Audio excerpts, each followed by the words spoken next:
Hello and welcome back. I'm Kara Gothier, the Infertility Life Coach, and in this video I'm going to tell you why right now is the perfect time to come out of the infertility closet to your community.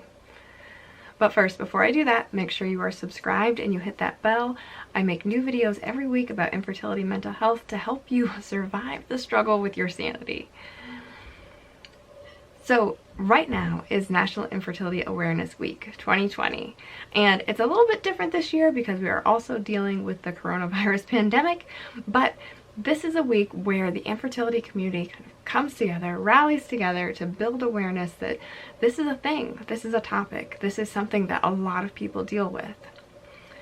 2 years ago, I chose this week as the time to kind of announce my infertility to my greater community.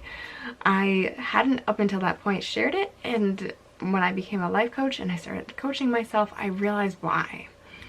The reason I didn't want to share the news before was because I was afraid of how it was going to make me feel if I put it out there and people said a bunch of things and I just didn't know what to do with that. After I coached myself, after I learned how to do coaching, and after I developed a coaching practice, I realized that my thoughts create my feelings. And so anything that someone else says, I get to choose what I think about it, and then I choose what I feel about it from there. So I made a post on my Facebook page so my friends, family, coworkers, acquaintances, a whole group of people that I know saw it.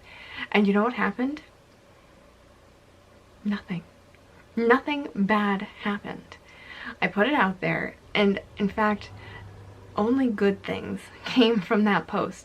I heard from people that had never opened up before about their infertility saying, you know, thank you for talking about this. Thank you for shedding light on this. This is something I struggled with.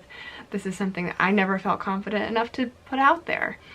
I also saw people just really being super supportive and rallying around my husband and I because they wanted to help us. They wanted us to know that we had their support and that, you know, they were there if we needed them.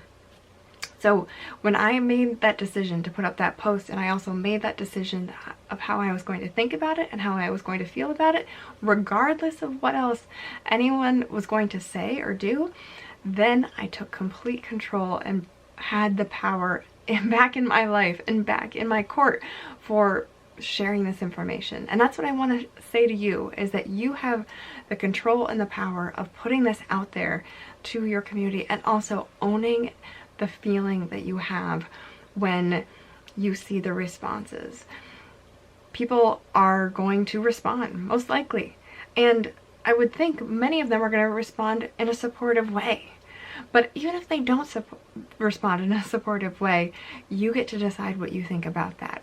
And you get to decide if that shapes your experience, if that changes your experience, if that changes how you feel or how you think, because you're deciding. You're making that conscious decision of, I'm going to think about that in this way, and that's going to make me feel this.